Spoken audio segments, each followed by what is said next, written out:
लोगों के लिए एक बेहद चिंता की खबर है, सबसे ज्यादा बिजनेसमैन के लिए जो कि इंडिया में बिजनेस करते हैं, उनके लिए ये खबर परेशानी भरी है।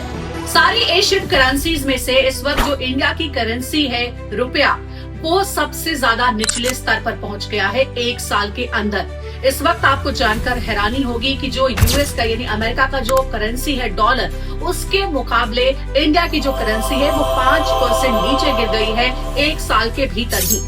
और सबसे हैरानी की बात यह है कि ऐसा नहीं है कि हमें इस बात का अंदाजा नहीं था, बल्कि हमें इस बात का अंदाजा था कि एक साल के अंदर इंडियन करेंसी की ये सिचुएशन आ सकती है।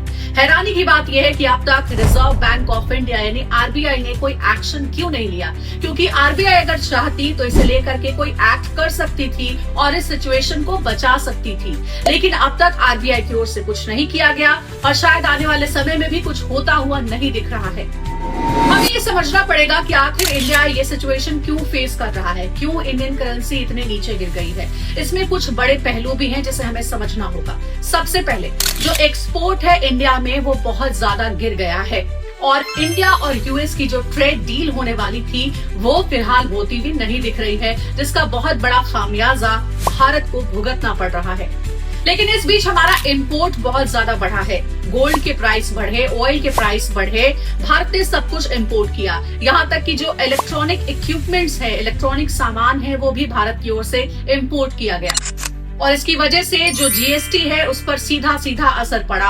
और सिर्फ इतना ही नहीं, जो फॉरेन इन्वेस्टर्स हैं वो स्टॉक मार्केट से अपना पैसा वापस ले रहे हैं और जो फॉरेन इन्वेस्टर्स हैं वो फिलहाल इंडिया में बड़ा इन्वेस्टमेंट भी नहीं कर रहे हैं, क्योंकि वो अमाउंट अपने आप में बहुत बड़ा होता था। अगर ऐसा होता तो इस सिचुएशन से बचा जा सकता था।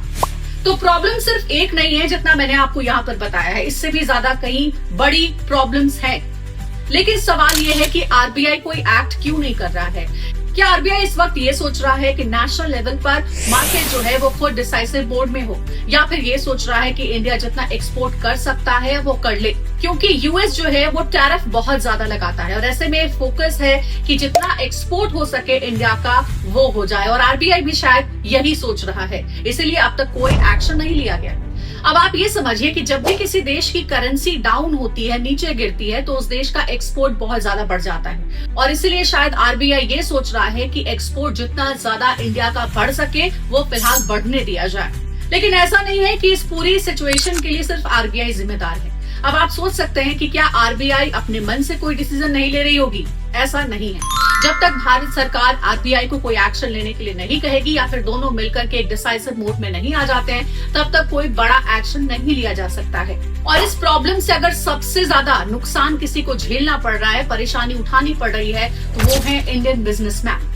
इंडिया के जो बिजनेसमैन हैं उन्हें इस मुसीबत का सामना करना पड़ रहा है और वो पूरी तरह से भारत सरकार की तरफ टकटकी लगाकर देख रहे हैं। वो इस बात का इंतजार कर रहे हैं कि कब भारत और यूएस के बीच में ट्रेड डील होगा जिसका फायदा बिजनेसमैन को हो, इंडिया को हो, इंडियन करेंसी को हो। लेकिन फिलहाल सरकार की ओर से कहा तो जा रहा है कि हम बहुत कुछ इस दिशा में कर रहे हैं, लेकिन अभी तक फिलहाल इस ट्रेड डील को लेकर कोई भी ऑफिशियल स्टेटमेंट सामने नहीं आई है, यानी कि ये ट्रेड डील फिलहाल होती भी नहीं नजर आ रही है। तो अब इंतजार से ज्यादा हम कुछ नहीं कर सकते। हमें देखना होगा कि इस सिचुएशन को हैंडल करने के लिए सरकार आरबीआई के साथ मिल करके कौन सा नया प्लान लेकर के आती है जिससे इस पूरी समस्या का हल निकल सके। आप अपनी राय कमेंट सेक्शन में जरूर दीजिएगा, मुझे इंतजार रहेगा। वीडियो पसंद आए तो लाइक शेयर सब्सक्राइब जरूर करें।